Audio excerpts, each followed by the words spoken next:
تفسیر انوار البیان کې دا حدیث تا رسول الله صلی الله علیه وسلم ولید بن عقبه رضی الله عنه بنو مستلق قبیله ته بطور مصدق لګلو چې لاړ شه د هغوی نه د زکات مالونه راجمع کا او ما خواله روړه. د دغه ولید بن عقبه رضی الله عنه او د بنو مستلق قبیله په مابین کې د جاهلیت د دور یو دشمنی و، خو په ایمان وروړو سره د دې صلح شوی و.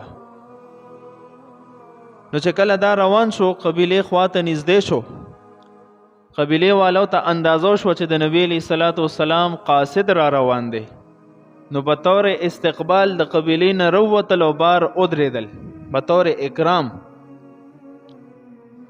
چې هغه صحابي محسوسه کړه شیطان خو زمونږ او ستاسو دشمن دی، هر ځای کې کوشش کوي چې د مسلمان په مابین کې به څنګه جنگ پیدا شي، فساد پیدا شي.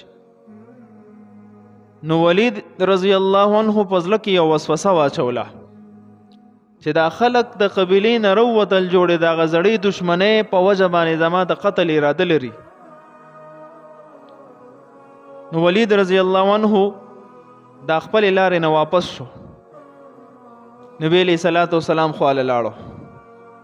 خو چونکې نبی علیہ السلام ته به مستو خبره پیش کول غواړي چې تا زکات مال روړو کورو دې نړو، نو د شیطان په وسوسه کې غریب گیر شو او نبی علیہ الصلوۃ والسلام ته عرض کو چې زه قبیله خواله لاړم او هغوی د زکات د ورکولو نه انکار وکړو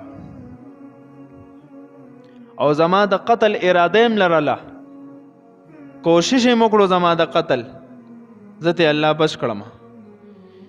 نبی علیہ الصلوۃ والسلام انتهایی خفه شو چې دا خو مؤمنان دي، مسلمانان دي، اسلامي قبول کړي دي، دوی داسې جرم ولې کوي او د زکات نه انکار کول او بیا د یو مؤمن او بیا د صحابي قتل اراده کول.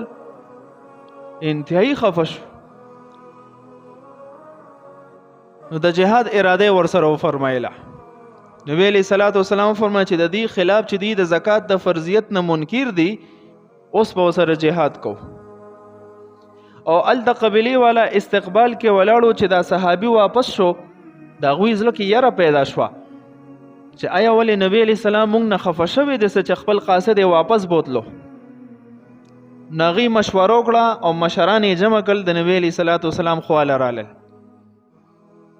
نبی علیہ السلام ته وفرمایل چې تاسو ولې داسې حرکت وکړو؟ دا الله رسول مونږ خو بطور استقبال ستا قاصد ته ولاړو بطور عزت چې مونږ دا راشي په عزت سره راولو ولا د زکات مال ورکو چې تاسو ته ضرور رسي، مونږ داسې هیڅ قسم اراده نه ده کړې.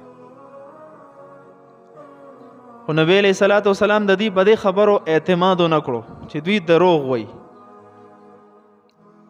خالد بن ولید رضی الله عنه خفیه طور سره بنو مستلق قبیله ته ولېږلو چې لاړ شته حالات وګوره، کو دی په ایمان باندې برقرار وي بس صحیح ده، د زکات مال ته روړه، او کو په ایمان باندې برقرار نه یو دی مونږ ته دروغ هم ویلي ورپسې. نو کم حالت چې د کفارو سره کیږي، کم سلوک اک سلوک وسره وکړه، یعنی جهاد ورسره وکړه.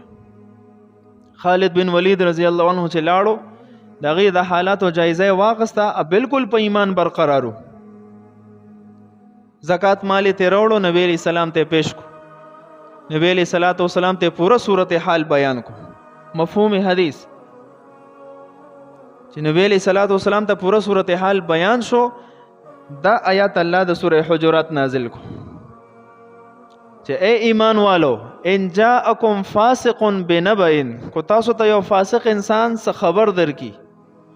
آیات خود د دې واقع متعلق د حکم عام دی. کو تاسو ته یو انسان، یو فاسق انسان د یو سیز متعلق خبر درکي، فتبینوا، نو خطالاش تحقیق اول اوکے، ان تصیبوا قوما بجهالت، اسنه چې تاسو د لا علم په وجه باندې خبر تحقیق هم نه کړو، د تاسو نه یو قوم ته تکلیف ورسی، وتصبحوا على ما فعلتم نادمین، او چې کله بیا د خبر حقیقت واضح شي نو بیا به تاسو شرمنده به، نادم به. لہذا اول د خبر تحقیق کوا، بیا پاغي باندې عملی اقدام کوا.